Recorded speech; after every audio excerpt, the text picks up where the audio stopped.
Hello and welcome back to another video in the Lego room. Happy New Year to everyone. Thank you so much as well for the support in 2024. It was sincerely appreciated. Today, we've got a few different bits to do in the Lego room. You may have seen over the festive season the sort of Lego hauls that we got and other bits and pieces over the course of that season. We've got a vlog of the events of Christmas coming out on Monday next week, and at the moment we've actually got a whole bunch of stuff that we need to sort out in the Lego room, because obviously in the build up to Christmas we had the 12 days of backlog, and during this, as great as it was to get some backlog built, it meant that I now have to place backlog on shelves here in the Lego room, which means that we might gonna have to put some stuff away, we might have to box some stuff up, and we're gonna have to have a bit of a reshuffle and potentially buy some bits and pieces as well to make everything fit. So I'm going to show you what we've built. I've built some stuff off camera over the festive season, and just before we went away for Christmas I did the diorama, the Jedi diorama on Dagobah, and we did some of the brickheads as well. So I'm going to show you some of the stuff that we've built, and I'm going to show you how maybe we're going to integrate it into this room. Let's get on with it. So as well as those Prisoner of Azkaban brickheads, we also built over New Year's Day, and may have even seen the time-lapsed videos. We built the brickheads for Draco and Cedric, as well as Tonks and Shacklebolt, and you can see them on screen here. This is something I think I'm going to do now moving forward, which is to have half the build on the screen and also have the time-lapse as well. I know a lot of people enjoy seeing those time-lapse builds, and we also did Kingsley Shacklebolt as well. Really nice piece, a lot of printed pieces around the headpiece for this particular brickhead, which I really liked. Pretty nicely done. Oh, I love about these brickheads as well, they're always printed pieces. You never see stickers in these sets. I know sometimes they divide opinion, but I do like the fact you get a lot of neat printed tile pieces in these sets. Draco was fun to do as well. He also got a cup as well as the broom to go with him. Cedric just gets the broom on his particular one. Pretty good. I still need to make sure I build the Harry and Cho Chang brickheads as well. Still I'm yet to do those. I picked those up at a sale price over the festive period, so I'm yet to do them on the channel.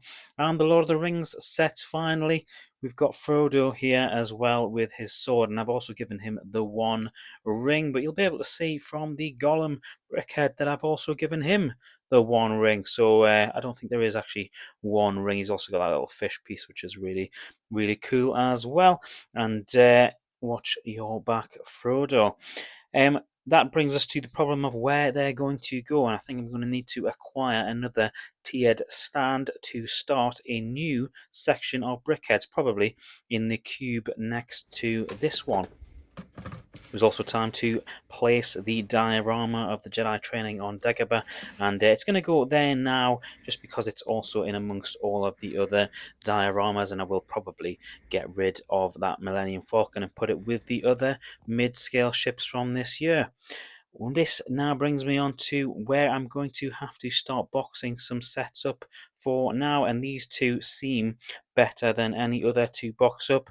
The E-Wing's pretty good, but I don't really get any enjoyment of having it on shelves anymore, so that will be one that gets boxed up along with this rather cool Han Solo from Cloud City. It'll probably end up in this little corner here. As you can see, many sets from years gone by. You've got the buildable Stormtrooper, the escape pod, and there's a whole host of other things in here, including those instructions, which I need to get rid of.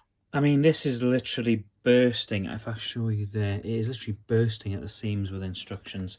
Now, my plan with this is to keep a hold of bigger sort of sets instructions that I maybe will need in the future. But things like this can be thrown away. This, if I ever needed, would end up, I'd go online just to find out how to fix it. And of course, I probably wouldn't need this because I didn't need it really in the first place, as I added the Sandman to the original set. So this is a perfect example of me hoarding instructions, and I'm going to try and create two piles. We're going to have a pile full of stuff that I'm throwing away, and hopefully we'll have a pile full of instruction manuals of bigger sets that I will hold on to for now.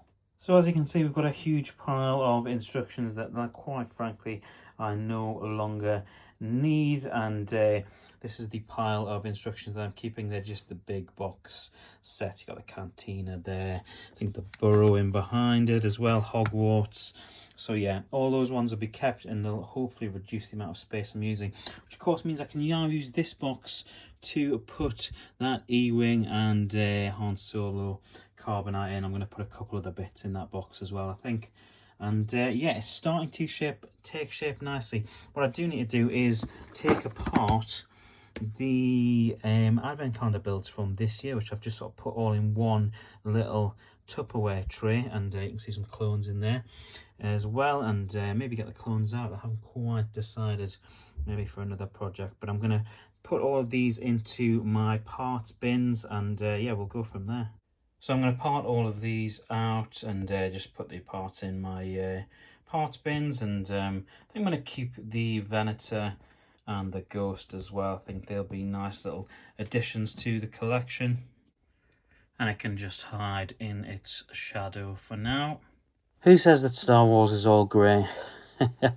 The sand pieces, however, I'm going to keep hold of and use in a Tatooine style mock, possibly after we've been to Disney, Mrs. Bricker and I, and the rest will all get put away in boxes. I also need to box this up and put it somewhere else, because it is a beautiful box, but it is taking up a lot of space, and I'm looking to potentially put another unit in this corner where you can see the sail barge, and we also need to get all the artwork up on the wall as well. I don't know if that will happen in this particular video, but hopefully within the next couple of weeks. I plan to kind of sort this room out, and that probably starts with finding a home for this box, or at least packing it down and hiding it away somewhere. I also can't quite decide whether or not to box this up or to use it as a bookend for a shelf, kind of like that I've got with the sort of Funko Pops, to basically have a bookend, because I've got it on a lot of shelves, got like bookend things to sort of round the shelves off. So I haven't quite decided whether or not I want to keep this out, or whether it goes in the box with all of the other retired bits and pieces. I am going to keep it out for now though, while I decide what I'm going to do with it. You might well see it removed from the next video you see me in, but yeah, I'm going to keep it out for now until I find a nice place for it. I'm going to leave it there for today. I think I have justified at least building one of these two sets that I got for Christmas. So thank you very much for watching. It is sincerely appreciated. Hope you have an awesome and a nerdy start to 2024. I still haven't decided which of these I'm going to build, but you'll be able to see on the channel over the next couple of weeks which of them it is. I might well be this awesome minifigure lineup. Thank you so much for watching. Have an awesome and a nerdy start to the new year, and I'll see you in the very next video. Bye. Oh, and side note, the box is still here, but we can tackle that next time.